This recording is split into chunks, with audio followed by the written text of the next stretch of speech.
Ladies and gentlemen, welcome to another edition of Collegian Sports Hot Seat. I'm Corey Rholdon. I'm Damon Wright. Walk it like I talk it. Walk it like I talk it. Walk it like I talk it. Walk it like I Two talk for it. two on Walk the it end. like I I love talk it. it. Walk it like I Samantha? talk it. Walk it Coach like Shu I is one of the talk it. greatest coaches we Walk it have. like I talk it. Hey, walk it like I talk it. Walk it like I talk it. Walk it like I talk it. Walk it like I talk it. Ladies and gentlemen, welcome to the Collegian Sports Hot Seat. I'm Corey Rholdon. And I'm Damon Wright. We have a Senior Day special. Before we get interviewing these guys, we're going to talk about some Choctaw sports. First, we're going to go to women's soccer, who lost two heartbreaking games. Damon, the Choctaws will probably still get into the NCAA tournament. What do they have to do to recover from losing to West Florida and into the GSC tournament? Well, the most important thing is not to stay on the loss. I think all they need to do is move on, because hopefully if they get a spot into the NCAA tournament, just move on, have a short memory, and then get ready and play well into the tournament. The men's and women's tennis teams competed inside the GSC Fall Tournament this past Saturday. Last season, the men's team finished at 8-10, and the women's team finished at 20-3. Both teams look very, very good, and they are excited for the spring. Corey, what do you think of the tennis teams? Well, last year they played very well, both teams. The women's teams were undefeated at one point. I think that they have a really good chance to compete in the GSC this season. To the men's soccer team, they lost a heartbreaking loss that kept them out of the GSC tournament against West Florida last Thursday. But this team is young. The sky's the limits next year for the men's soccer team. Damon, what does the soccer program need to do next season to get back on track? I believe that they need to hit the weight room really hard for the off season, and they need to be ready. I know that Coach Shu or whoever, whichever strength and conditioning coach has them, they're going to get them ready for next season. And I think that this season is going to really give them motivation for next season, and they'll play a lot better next season. So on the gridiron, the football team is now sitting at a record of 3-5. Last weekend, the football team had a close loss to the number 3 team in the nation inside West Georgia. This weekend, they will be playing West Alabama for Senior Day. Corey, what do the Choctaws need to do to come out with a victory? Well, West Alabama is a really good team. They're 6-3. They won the GSC last season. They just got that quarterback back. The Choctaws really need to defend the short game and make sure that West Alabama makes mistakes on their own. They can't just give West Alabama the ball. Choctaws cannot have turnovers in the game to win this game. It's also a big game for the seniors, as it's their last home game for them, and we would like to see them go out on top. Now to basketball. The men's basketball team started up preseason practice, and they start their preseason play at Nichols State on November the 6th, and their first regular season match is against Belhaven at home on November the 9th. And on the volleyball courts, the Lady Choctaws will be wrapping up the season. Both games will be at home. On Saturday, they will be playing West Georgia, and on Sunday, they will be playing West Alabama. That's it for your Choctaw Review. Now a quick word from our sponsor, 303 Jefferson.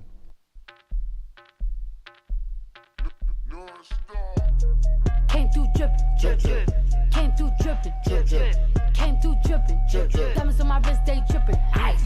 Came through drippin', came through drippin', came through drippin', diamonds on my wrist, they drippin'. Tired of the cab? Take a walk down Brick Street, 303 Jefferson. Open 6 days a week. Welcome back. We're here with Mike Hall, Morgan Sharpe, and Brandon Pistol Pete. So Mike, you're a South Florida guy, coming from South Florida. What was the transition like coming from a place like Miami to Mississippi College? It's two totally different worlds. I was walking distance from the beach back at home, and there's no beach here. So that's different. I mean, everyone's up here talking about hunting, and I've never been hunting. I'm more of a fishing type person. It's just, I don't know, it's two totally different worlds. But it was a good little switch up for 4 years. Mm-hmm. So Morgan, what was it like growing up inside Pelham, Alabama, and what effect did it have on you as a person? It showed me a lot, being at Pelham with my playing football and basketball there, and then being in Pelham is similar to being in Clinton. Mm-hmm. It's like you feel like the same vibe, but Pelham is a little bit bigger, but it's like a lot of things to do, a lot of people to meet, and I I just enjoy Pelham. So Morgan, what was it like switching from running back to wide receiver? Man, it was a huge transition for me, playing running back like my whole entire life, then to being here for 2 years playing running back, and then having my shoulder surgery, then switching to wide receiver last season. It was kind of tough being on the outside, not getting the ball as much. You used to getting the ball when you were a running back, and just going against a cornerback instead of linebackers and stuff like that. So it was real different, but I got used to it and just rolled with it. So Pete, how did you end up at MC? Well, coming out of high school, I wasn't heavily recruited. Some of the recruitment process didn't start to pick up until late into my senior year, going into the spring semester. And Mississippi College, along with East Central, showed a little bit of interest. Not willing to really offer any money for it, but one of the former coaches here, Rod Smith, reached out to me, and he kept in contact with me throughout the process. And going up into graduation in May of 2015, I finally made the decision that Mississippi College was where I wanted to continue my football career. So Pete, you're a walk-on. What was it like being a walk-on to now starting as a cornerback? It's been a journey and an experience, a good one at that, but not one without its struggles. Coming out of high school, I was from a small high school at that. I played linebacker, undersized one at that. And coming here playing corner was essentially me trying to learn a completely new position. And it's been a slow and steady grind, but one that in the end, these past couple of years, and it's paid off. It's paid dividends for me. So I'm happy for the experiences that I had and the things that I've learned, the people I've gotten to interact with who helped me along the way, and the advice they've given me along the way has been tremendous. So Mike, tell me what it's like being involved inside SCA and kind of like what your responsibilities are with FCA. It's really been a life changer for me, honestly. You know, I grew up from not how people in Clinton have grown up. I wasn't raised in a church and all that. So I was real curious, and that was part of the reason why I wanted to come here. I wanted to get involved in FCA and find a church to belong to and everything. And through some good friends, teammates, Justin, both Justins at the time, they convinced me to come out, listen to it. And it really created like another family for me. Not only did I have my real family, my blood family, I had my football family, and now I had a church family as well. And FCA has helped get me through a lot of struggles I've dealt with, having 2 ACL reconstruction surgeries. They've been there for me through everything, and it's really been a life changer and meant a lot to me. You talked a little bit about your relationship with FCA and how it got you closer to God. How has MC made you grow as a person the last 4 years? It's just helped instill more important core values. Being from South Florida, church isn't really like a huge thing, and now coming to Mississippi, part of the Bible Belt, everyone's talking there's a certain way of living and there's certain values that you hold near and dear to you. And coming here, learning those and holding myself to a higher standard as a person because of MC and the stigma around this school has just made me a better person all around. So Sharpe, what were your thoughts on this year's past Super Bowl? Really, bro? I was just curious. Great game between the Philadelphia Eagles and the New England Patriots. I was just curious. Probably one of the best in history. What do you think of it? I'll say the Eagles got lucky. Lucky, okay. I mean, one turnover at the end of the game, a missed block, the only turnover. Okay. I give y'all 2. Y'all came out to play. So did we. But hey, like I said, a missed block. Yeah, Turn the whole game around. It I happens. got you. It's just those one plays. Those plays in the game, make a difference. Yeah. Okay. So you were a little bit upset, or? More than upset. Okay. But we ain't gonna get in all of that. Okay, I was just. All right, Damon, I got you. So Morgan, who is the most inspirational person in your life and why? I'll have to say my mom. Man, it's just been me and her since I've been about 7 or 8. She's been there since the beginning. She's been there for me, done everything she could possibly for me. I can't thank her enough, for real. She probably won't be making it this weekend. Kind of upset about that, but a lot of stuff going on. But, like, I can't ask her to do anything more than what she's been doing throughout my whole entire life. Being there on signing day, being there on my senior day in high school for both basketball and football, coming to every single sporting event that possibly I could play in. Man, I love that woman to death, for real.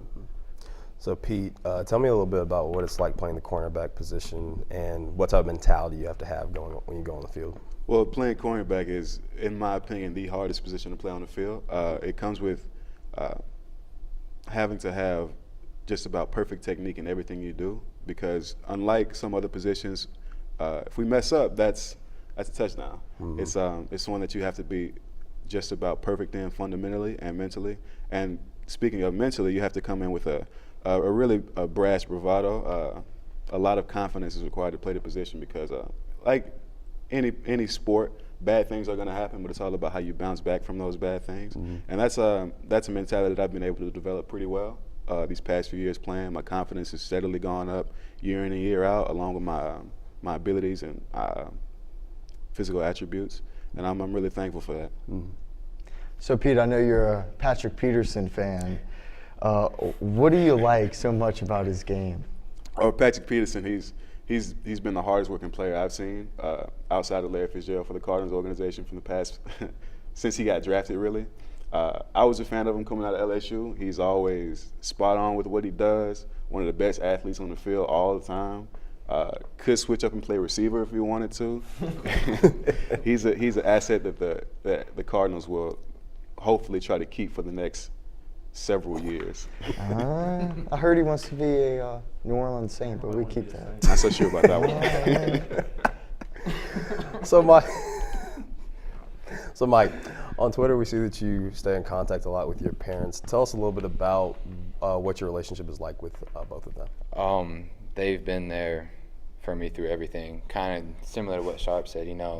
They've got me to where I'm at. Without them, I wouldn't be half the athlete or half the man that I am today. They've done anything necessary to make sure I had anything I needed or anything I even wanted, whether it was my dad working overtimes or my mom being there for me after rough games. Like, I had the complete support system, and anything I needed, they made sure I was provided, whether it was emotional support, equipment, extra training sessions. They believed in me as much as I believed in me, and without them, I wouldn't have made it to college sports. So, fellas, we came in with 80 people in our class freshman year. So it's senior day this week. It's our final home game. If you can pick 3 people to walk with you, like to play the game, that aren't on the team right now, who are those 3 people be? Well, I know one off the bat would be R.J. Arnold. He was not only a character off the field, but that dude was an athlete on the field. Missed his locker room presence and just what he brought to the team as a whole. It's just one that pops up right now. This is to all of y'all. What about anyone else got some? We got one. I'd have to say Chris Manning, who graduated last year, probably one of the best players I've ever been around. More than likely the most hardworking and always fundamentally sound, always knows what to do in what situation and how to go about doing it. And also just a great person to be around, really responsible person at times, and just a great friend at that. And I just love playing with him the past couple of years. I really wish my roommate, John Burke, would be on the field right there. That guy works so hard. He's the hardest working person I ever met in my life. Sharpe, you got anybody? I'll say Mark. Yeah, Mark, and then Daquan Lewis, man, Quan. he came in. Mine said we'll go after each other freshman year all the time. The man still got Facebook posts of us doing 101s against each other. I miss him for real. He brought a lot to this team. He had a couple injuries that set him back a little bit, but anything we did, he'll give all his effort, nonstop, day in, day out. I'll give 2 more. Micah Bagley, safety, and then Reed Allen, who is also another kind of hard-working, scrappy guy. You have somebody else? Yeah, I would Okay. say give a little shout out to the SGA Prez, Anthony Jackson.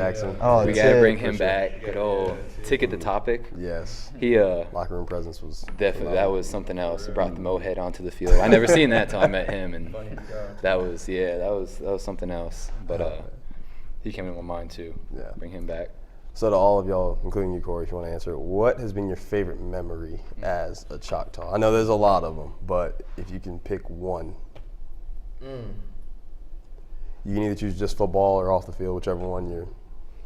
Well, As a thinker, huh? It's been 4 years. Yeah, it's been 4 years. phew. There's a lot. Right now that comes to my mind was our freshman year playing North Alabama at North Alabama. We had 7 freshmen on the field on defense out of 11, and we competed with that team for the first 3 quarters. Yeah. Just And they that. were ranked. They were ranked, and for 7 true freshmen to be on the field against a team like that was just like the realization of, wow, this is college football. Yeah. And so that's probably, as of right now, probably my fondest memory of like, we made it Yeah. type thing. That's awesome. You got any? I'm still thinking, man. What about you, Pete, you Pete? got something? I think so. I couldn't think of a memory, a specific memory, but a time period that I really enjoyed was freshman year in its entirety, because it was a time in my life where I was getting to know a bunch of new people. I couldn't think of a better group of people to just gel with. I know some of us are kind of separated right now because of the big class that we had come in, but all of us in the one dorm freshman year, and it was just an experience in itself, and probably one of the best times of my life. How's the Iron Man doing? I have no idea. Yeah, anything, Chuck? I'll say going back to like FCA and stuff like that. I've gone to FCA College Getaway like the last 3 years. It'll be my 4th year in the spring. That trip it changed me a lot. Like every year, when you're in college, you seem to move away from God a little bit. You know, you're not focused all the time. But then like once you get on that trip to College Getaway, it's like brings you back to like where you need to be and where you need to find God in. And I've done that all the time. It's just a great experience with a great group of people in the FCA, and then you meet new people and just enjoy your time. But that's probably one of my favorite moments. See, I'll just say I will miss the weight room with Coach Hugh. I've had so many great times in there with him, either with dance off or whatever he has planned for us. So our first 3 years in the program were kind of a struggle. This year we've gotten a lot better. How have y'all seen the program grow?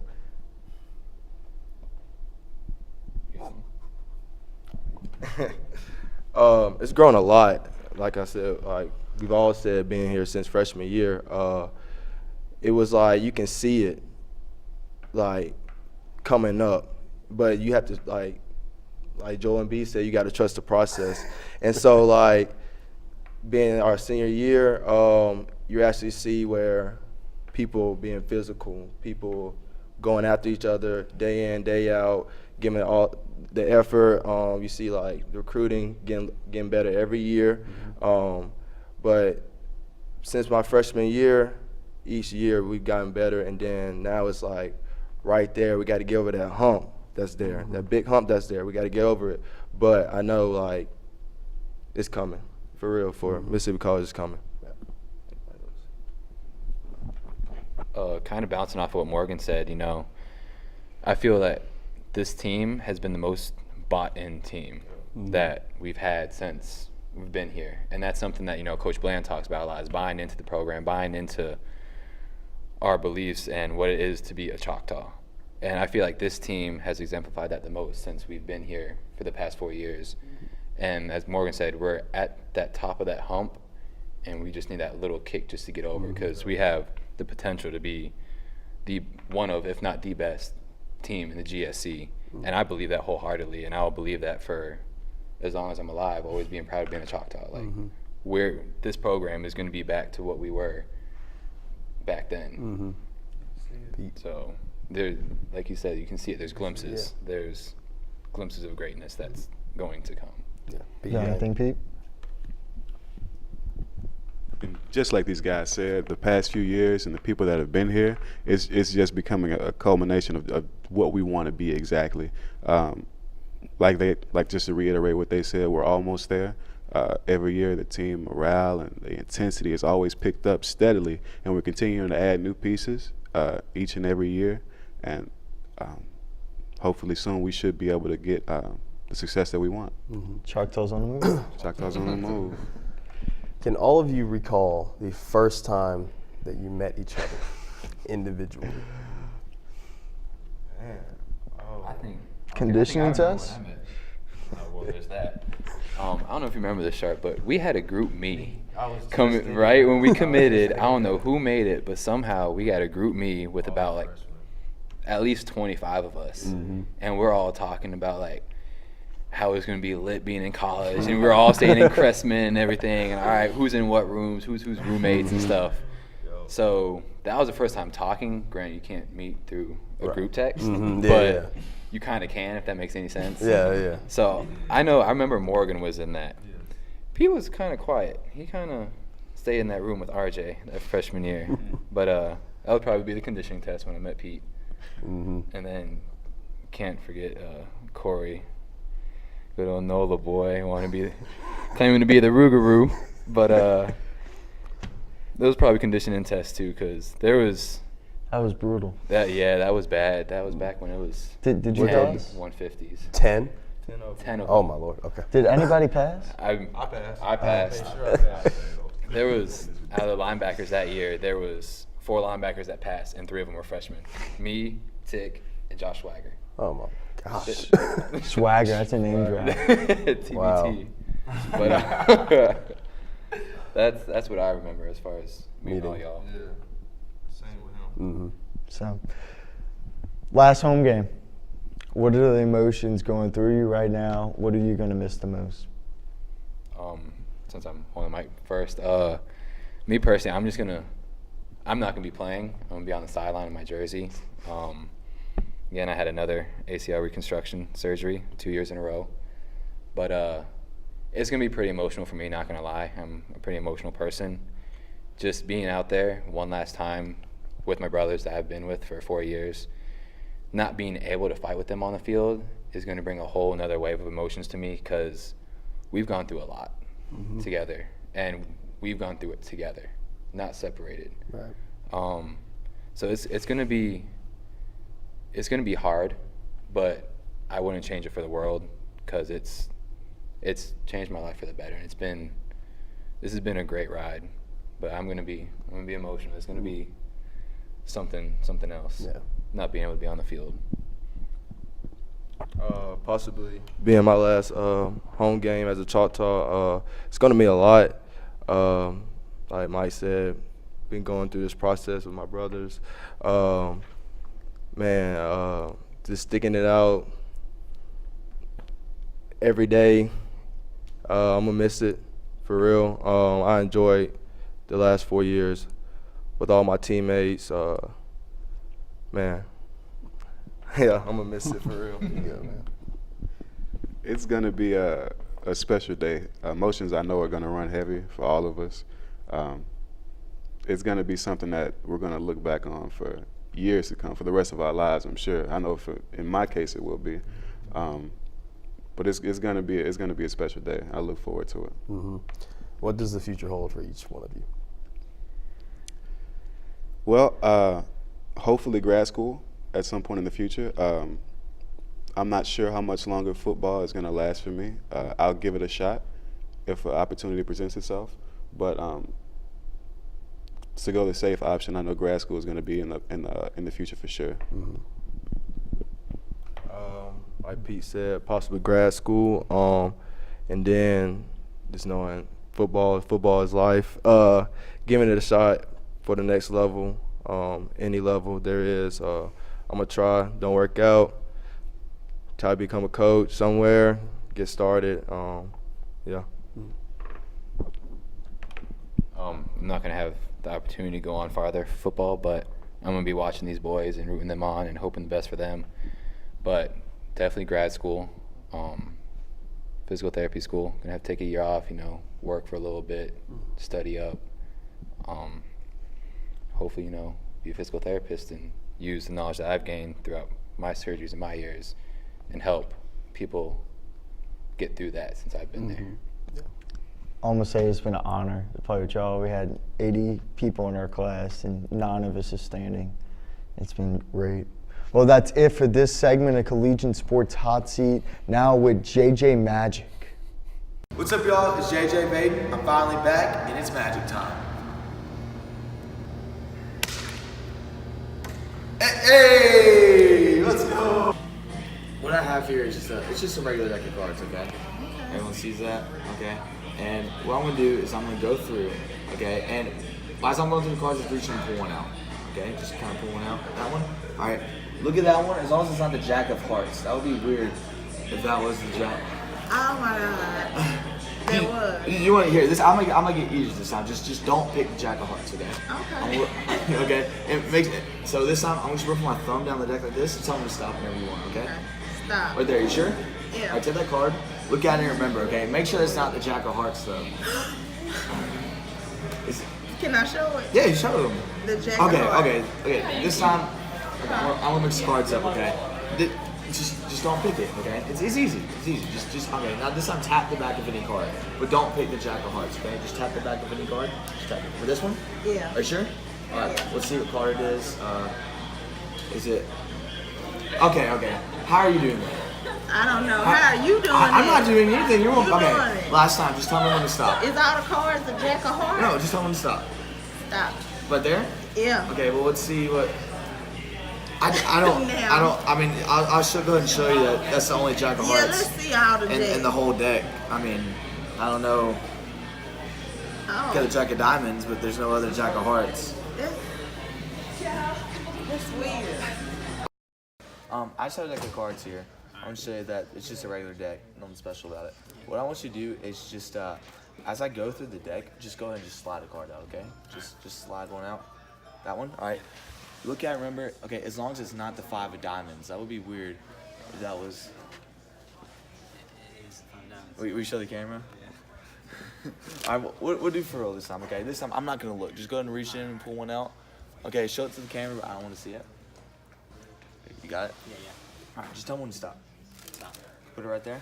Okay. So your card's in the middle, right? Yeah. I'll go ahead and shuffle them up a little bit. Just like that. Okay, and here's what we're going to do. I'm going to kind of mix the cards up like this, okay? So some of the cards are going to be face up. Some of the cards are going to be face down, just like this, right? Right. So it's a really big mess. Some face up, some face down. All the way till I get to the end of the deck like that. Right. Okay? So you can see all they're jumbled up, right? So some of the cards are like this, right? And some of the cards are like this, right? And then some of the cards are like this, like back to back. But hold on your hand for me. Put your other hand on top. Okay, I want you to think about all the cards starting to move around their own, right? So they're all going back the right way. So now, every card is now facing the right way. Can I look? Check it out. Every card is now face up. Wow. Go through it again. There should be one card that's different.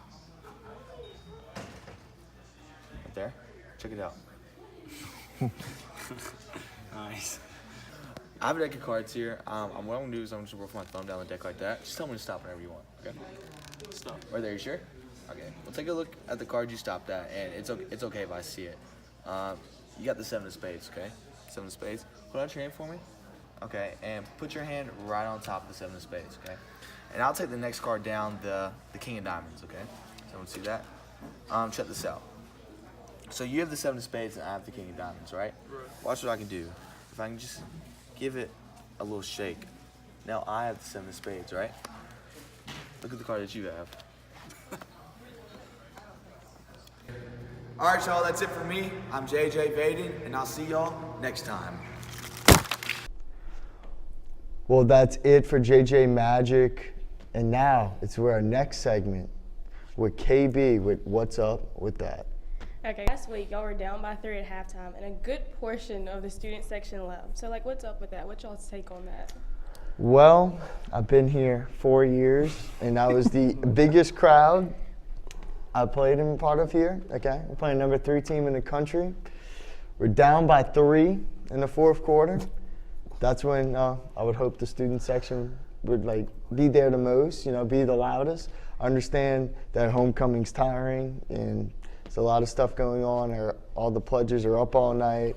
But I would rather you go take a nap in the first half than show up at halftime and be there in the fourth quarter when we need you, and leave in the fourth quarter when it makes the football team kind of depressed. I was talking to somebody the other day about this, specific topic, and they said, I don't think that the fans really notice. They don't think that we notice when they leave. They're just like, okay, we just leave, and then, it is kind of a depressing feel, but with us getting better and just how hard we work on a weekly basis to go out there and play the game, if you knew, or if you have a friend on the team, or if you just knew how hard we work, day in and day out, then if they were inside our shoes, then they would want them to stay as well. So just knowing how hard we work, and for our hard work to be kind of pushed aside and kind of disrespected, I think that's why it's such a deflating feeling. And I feel like especially for you guys, it's heartbreaking. But I feel like for the future, staying from the beginning of the game to the end of the game is going to be really, really important. So just put into their perspectives. Say they work really hard with follies, right? Mm-hmm. Say if somebody left 3 minutes left into their performance, mm-hmm. while they're performing great, we're playing the number 3 team in the country, and we have a chance to actually beat them, which would be one of the biggest upsets in Mississippi College history. Mm-hmm. And you have a chance to be there to see it. I think you should be there. Yeah. What's your thoughts, Pete? It's something that's definitely a little disappointing. Like they said, considering how hard we work and the effort that we put into everything that we do on that field, and we know what we're capable of. We know what our aspirations are. But it would be great to see a steady crowd presence at the game throughout the entire game, mm-hmm. Just to boost our morale a little bit, knowing that there's people in the stands rooting us on and cheering for us and hoping that we can do great things. Hopefully it continues to get better as it has the past few years, mm-hmm. But hopefully the crowd presence just continues to grow and stick around throughout the entire game. Mm-hmm. Any thoughts? Yeah. Just like y'all were saying, being down by 3, come out of halftime, we're down by 3. Ain't like we getting beat to sleep now. We were winning in the second half at one point. Down by 3. Come on now. Y'all could at least stay for the third quarter or something like that. But for real, our hard work and stuff like that we've been doing throughout the whole week, coming to play for y'all coming to watch us, we need y'all to stay for real, especially this weekend. Mm-hmm. For us. Yeah, I find it kind of funny that the segment's called "What's Up with That?" because I asked that same thing when I came out at halftime and there's no stands. I was saying, "What's up with that, MC?" But we can't reiterate it enough. We were down by 3 to number 3 team in the nation, undefeated, NFL scout prospects left and right all over the roster, and we get the ball back to start the half, and we go down, we score, and we're up on the best team in the GSC, so to speak. Best teams in the country. And exactly. It's just it deflates the team as a whole. Y'all don't understand how much energy y'all give us. Mm-hmm. Out of the 4 years I've been here, this is the first time we've had a legit student section. But I do have to give a shout out to Civitan because they stayed the whole game. And Shirtless Wonders. Now, there are people that stay throughout the game, and we really appreciate them. Yeah, it helps more than y'all know. Right. But the crowd gives a whole nother vibe. When y'all are loud, the other team, our defense is on the field, the other team's offense can't get their calls in. So therefore, if they can't run their plays, they're not going to be successful. Exactly. They're not successful. We win the game. Right. And you get all to storm off of the y'all's field. noise. You get to storm the field. Corey couldn't have said it better about Follies. Y'all put all your time, all your effort, everything you got going on into Follies. Mm-hmm. we got there for, let's say we're there for Nina Moosh's performance, and then Swana Noah shows up, and everyone leaves, and they're performing in front of an empty SOAR auditorium. That would be like, why? Why did we put in all this effort, all this work, when there's no one to perform for? Right. Not only are we playing for ourselves, we're playing for MC, we're playing for the name on our shirts, we're playing for the Choctaws. And if we don't have our Choctaws in the stands, it's just like, it hurts, It hurts to a bad. point. So if y'all take anything out of this hot seat, for at least this game, this senior night, the last home game, can y'all do one thing and please stay all 4 quarters? I promise you'll make a world of difference. Be there and be loud. Yeah. And I just want to say, since we're wrapping up right now, I just want to say thank all of y'all, or I want to thank every single one of y'all, including Kyron, I see him back there, for building a strong foundation for the future of Mississippi College. Because without this class, without the class of 2019, this school would not be going to where it is, and that is because of you four, Kyron, everybody, all the seniors. And I just, from the bottom of my heart, being a younger guy, I just want to thank all of you so much. And I'm glad that, I mean, we still have, another semester, but I'm just glad that I've had the opportunity to meet all of you and learn from all of you, and it really means a lot. So thank y'all so much for everything that y'all have done. It's been unbelievable to play with y'all and to get to know y'all. So I love y'all. All right. Well, that's it for the Collegian Sports Hot Seat. I'm Corey Rholdon. And I'm Damon Wright. We'll see you guys next week.